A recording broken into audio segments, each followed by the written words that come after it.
आज मैं बात करूंगा विकास के लिए जो कि 2023 में बजट को पारित किया गया है। इसमें यह बताया जाता है कि विकास को बल देने वाला इस बजट है। इसमें संजय गुप्ता जी ये लेखक हैं। यह बताते हैं कि हमारे देश के जो प्रधानमंत्री मोदी जी ने रेवड़ी संस्कृति अपनाने के बजाय उसने विपरीत अंदाज में बजट को तैयार कराए और लोकसभा में इसे प्रवेश कराए और इसमें बजट में सिर्फ विकास को ध्यान में रखते हुए बहुत सारी बात को संदेश दिए हैं।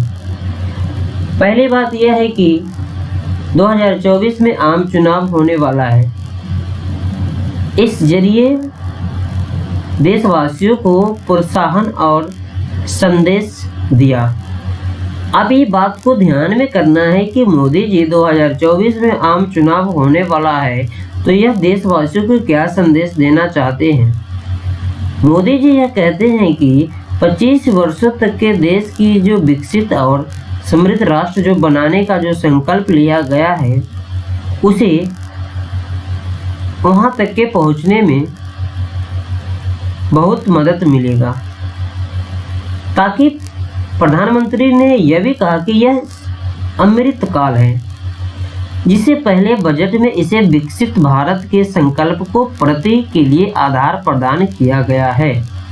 बिल्कुल सही है, लेकिन ये भी बात है कि इस बजट में वित्त मंत्री निर्मला सीतारमण ने पेश किया ताकि देश के विकास में गरीबों, किसानों, महिलाओं और युवाओं को भागीदारी सुनिश्चित करने वाला है। इस ढांचे को निर्माण के जरिए आधारभूत ढांचे का निर्माण करना अतिरिक्त जरूरी है, जो कि आप जानते हैं कि किसी भी राष्ट्र की विकास तभी हो सकता है जब उस देश की शिक्षा व्यवस्था और स्वास्थ्य सही हो। हालांकि इस बात को मैं एक चीज़ आपको बीच में याद दिलाना चाहता हूँ कि पूरे देश की जो शिक्षा व्यवस्था था और स्वास्थ्य व्यवस्था था, जो कि कोविड-19 में बड़े से बड़े देश की जो भी हेल्थ सिस्टम था उस सब का एक तरह से नष्ट हो गया था। अगर हेल्थ सिस्टम सही है और एजुकेशन सिस्टम सही है किसी भी देश को, उसको विकास करने से कोई नहीं रोक पाएगा। और उसके बाद बेरोजगारी का भी सवाल हमेशा उठते रहता है, वो भी खत्म हो जाएगा। लेकिन इसे सुनिश्चित करना बहुत ही जरूरी है ताकि बजट के मध्य वर्ग के लोग को इनकम टैक्स में उसको कुछ राहत दिया गया है। लेकिन कुछ लोगों ने उस पर आपत्ति जताते हुए यह बात बताते हैं कि 2024 में जो लोकसभा चुनाव है, इसीलिए मोदी सरकार ने कुछ टैक्स को माफ़ कर दिए हैं ताकि देश में लगातार यह संग्रह बढ़ रहा है कि विकास दर 6% से भी अधिक रहने के आसार हैं। सभी देशवासियों को, जो भी पॉलिटिकल पार्टी है, जो भी जुडिशरी से रिलेटेड, सभी को इस हिसाब से काम करना चाहिए कि हमेशा देश की विकास परसेंटेज में बढ़ते रहना चाहिए और वहाँ से गिरावट नहीं होना चाहिए। ये सबकी एक रिस्पॉन्सिबिलिटी है, दायित्व बनता है। और इसी कारण से मध्य वर्ग के जो लोग हैं उनकी बहुत सारे चीज़ को राहत दिया गया है। जैसे कि अगर मैं बात करूं कि अर्थव्यवस्था को इसी गति से आगे बढ़ने रहना ही चाहिए ताकि भविष्य में मुझे किसी भी तरह का कुछ हो तो हम उसे आसानी से निपट सकते हैं।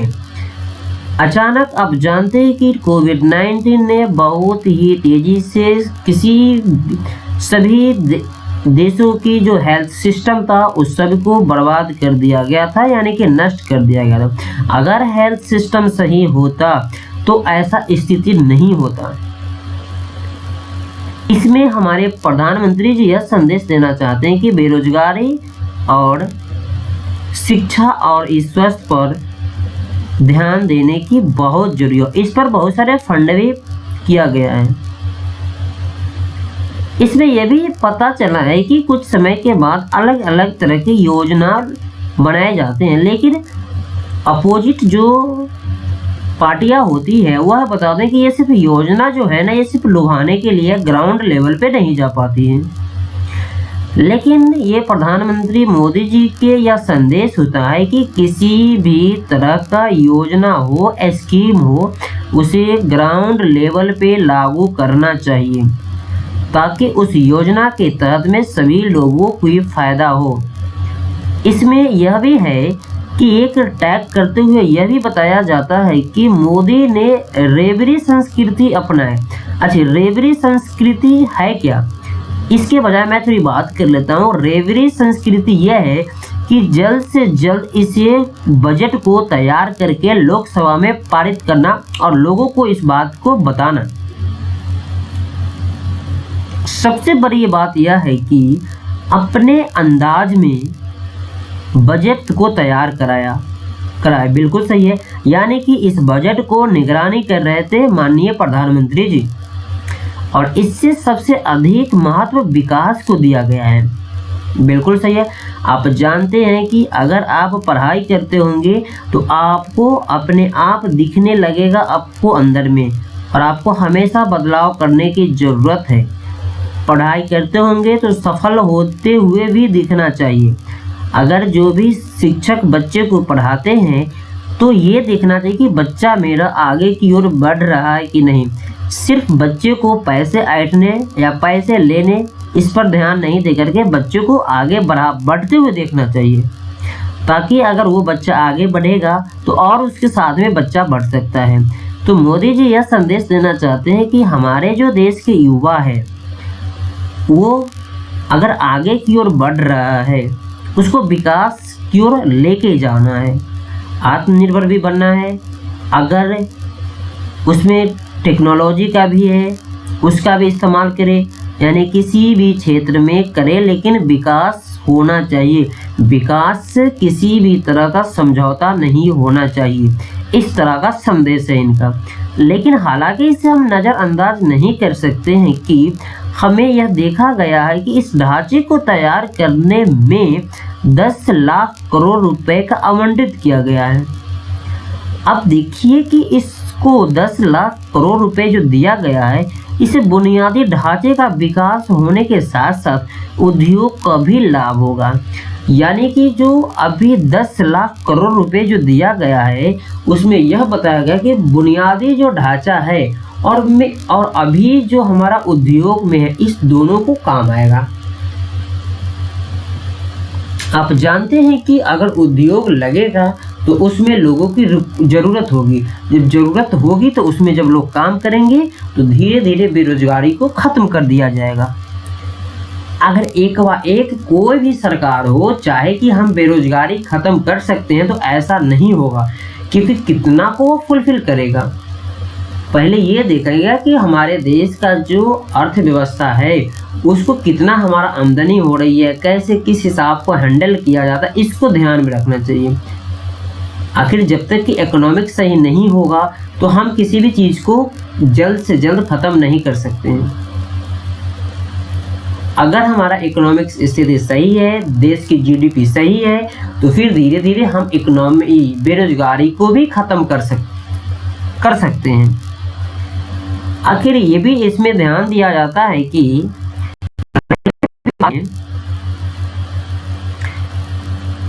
जो उसमें रेलवे में पूंजीवाद को वृद्धि की गई है, और रेलवे में अभी 2.41 लाख करोड़ रुपए का आवंटन किया गया है। रेलवे का जो भी काम अभी रुका हुआ था या और उसमें बेहतर हो सकता है, इसके लिए 2.41 लाख करोड़ रुपए का दिया गया है। इससे यह होगा कि रेलवे का जो भी कामकाज है और इसमें माल की ढुलाई बढ़ाने की उम्मीद भी किया गया है, और उसी हिसाब को ध्यान में रखते हुए हमारे पास जो है इस बजट में भी सड़क और परिवहन विभाग को ध्यान देने समय भी मांग थी। लेकिन समय बिल्कुल सही है, परिवहन पर भी ध्यान देना बहुत ज़रूरी है, ताकि ये देखा गया है कि 21वीं सेंचुरी में सबसे ज़्यादा युवा ही दुर्घटना के सवार होते हैं, दो पहिया। ताकि उसमें सरकार को भी यह एक्शन लेना चाहिए कि हर एक रेड लाइट पे अगर जो भी रेड लाइट क्रॉस करता है तो उसको तुरंत उसको हैवी फाइन लगना चाहिए, और उसकी फाइन के साथ साथ में उसकी बाइक को भी जब्त कर लिया जाए।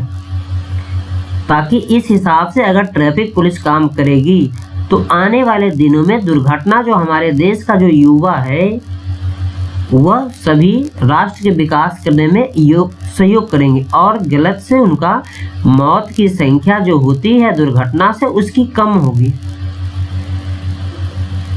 जितना कि आपको पता है कि हमारा जवान जितना देश में बॉर्डर पर शहीद नहीं होते हैं, उससे ज़्यादा तो हमारे देश के जो युवा है वह दुर्घटना में शहीद हो जाते हैं। ये सबसे बड़ी दुख की बात है। इस पर सरकार को भी कड़ी एक्शन लेना चाहिए। आगे की ओर मैं बता दूं इसमें कि राजमार्ग को भी सही करने की जरूरत है। बिल्कुल।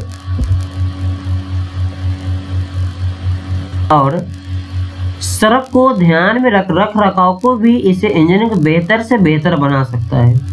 और अभी तक के देश का विकास शहरों से निकलेगा, यानी कि जो देश का जो विकास होता है उस फंडा को शहर से ही निकाला जा सकता है।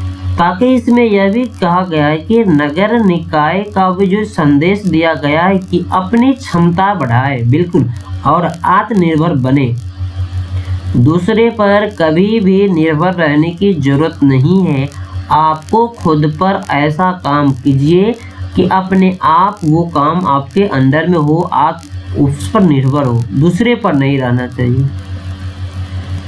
इस बजट में सरकार ने स्पष्ट कर दिया है कि शहरी निकाय को पैसा जुटाने के लिए म्यूनिसिपल फंड की दिशा में बढ़ना होगा,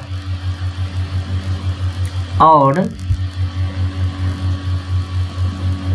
इसमें विकास के लिए हिसाब से ध्यान में रखते हुए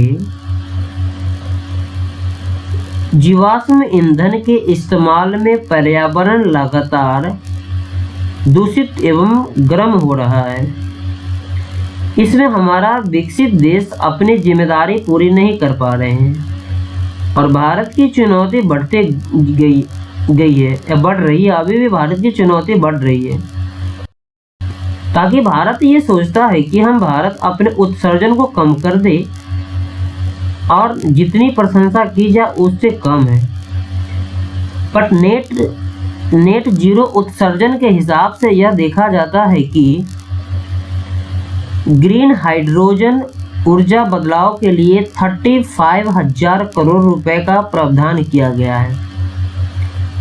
इससे यह हमें पता चलता है कि दूरदर्शिता सहकारिता के क्षेत्र में दिखाई गई है।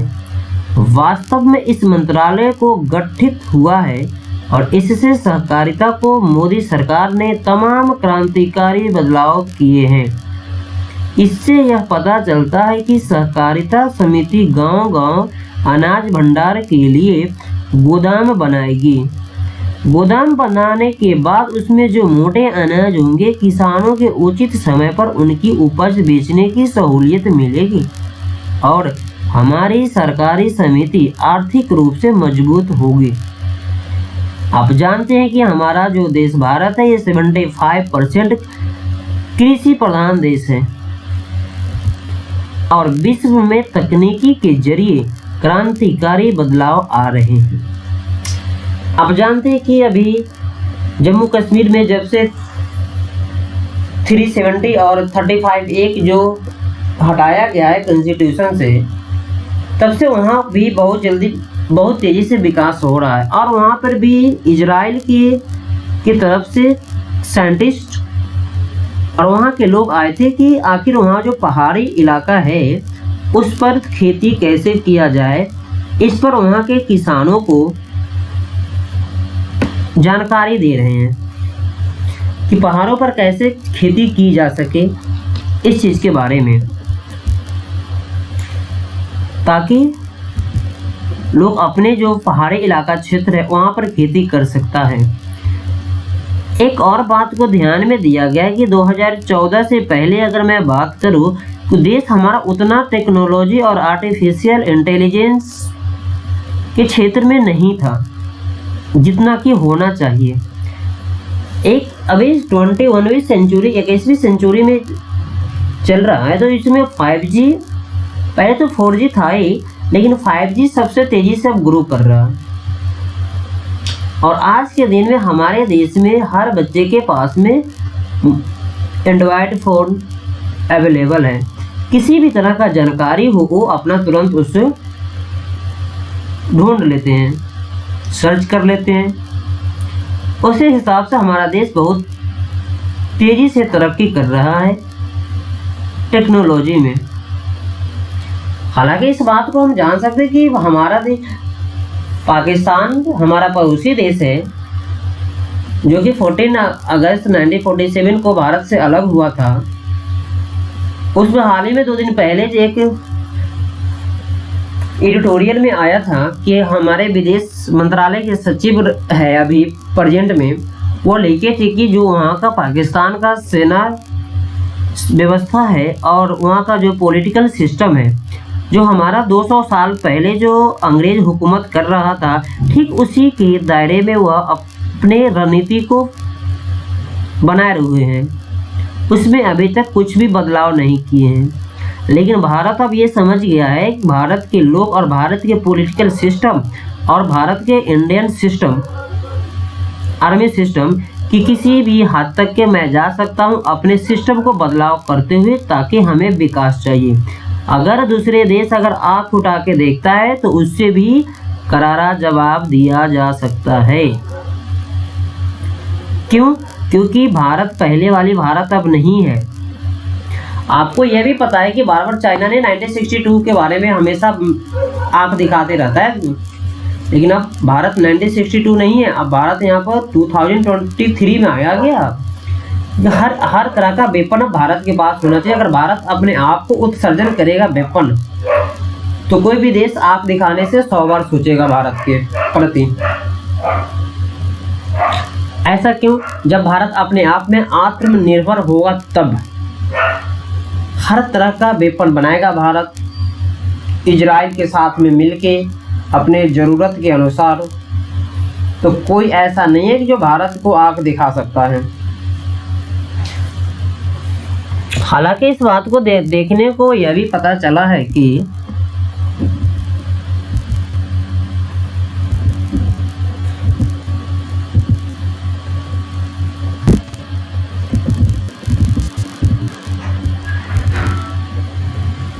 एक कल्याणकारी सरकार की प्राथमिकता है। इस प्राथमिकता में यह बताया गया है कि 1.25 लाख करोड़ रुपए का प्रावधान किया गया है।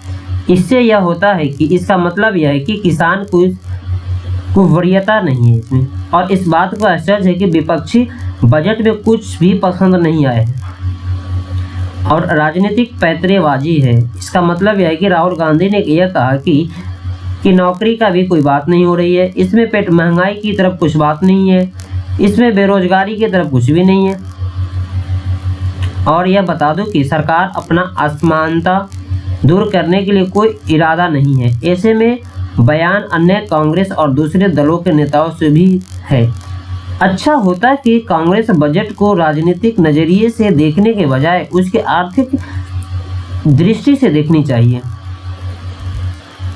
आपको ये बस सरकार का यह संदेश है कि विरोध करने के बजाय यह देखना चाहिए कि इस जो बजट में क्या कहा गया है और इस बजट को किस विकास की ओर कहा गया, इस पर ध्यान देना चाहिए, ना कि जो बात अभी नहीं कही गई है उसमें या इसके बात लेकर के विरोध करना। सरकार भी जानती है कि देश से बेरोजगारी खत्म करना, लेकिन वह अपने हर स्टेप को देखते हुए भी काम करना बहुत ही जरूरी है। और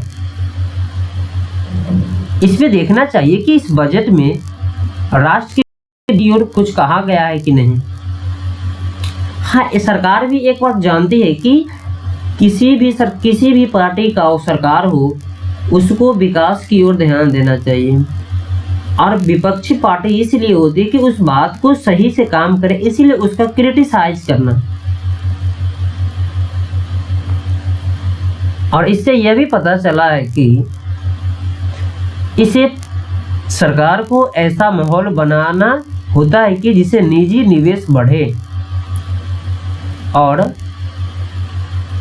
सरकार उत्पादन बढ़ाने के साथ साथ क्षेत्र का भी विकसित करने का भी विशेष ध्यान दे रहे हैं, ताकि इस क्षेत्र में रोजगार का सृजन लगातार होता रहे। इस टॉपिक में इस टॉपिक है, अभी जो एनालिसिस हुआ है, इस बात को यह ध्यान देना है कि 2023 का बजट ओनली विकास की ओर फोकस किया गया है। 2 टुक डायरेक्ट डिसीजन है इनका कि देश किसी भी स्थिति में विकास होना चाहिए। 2025 तक के सृजन और अमृत विकसित राष्ट्र बनना चाहिए और 2024 में आम चुनाव होने वाला है। इस हिसाब से जल्द इसे बजट को पास कर दिया गया है। हालांकि विपक्षी पार्टी कहीं भी हो सकती है, आप अगर आपके घर में भी है तो आपके विपक्ष पार्टी भी है घर में, या आपके समाज में भी है। आप अगर किसी भी एग्ज़ाम की तैयारी करते होंगे तो कुछ ऐसे भी दोस्त होंगे, वो भी आपको क्रिटिसाइज करेंगे, उनकी बात नहीं मानोगे। तो इसमें एक कंसेप्ट क्लियर है कि सरकार ये चाहती है कि विपक्षी पार्टी तो है ही है क्रिटिसाइज करने के लिए, लेकिन सरकार की फोकस ओनली होनी चाहिए विकास की ओर, क्योंकि सरकार के पास अलग अलग तरह के टूल्स अवेलेबल होते हैं, उनको विकास करना चाहिए, काम करना चाहिए। विपक्षी पार्टी का काम है क्रिटिसाइज करना, करने दीजिए। Thank you. अब इस पर आप एक अच्छे से नोट्स बना लेंगे।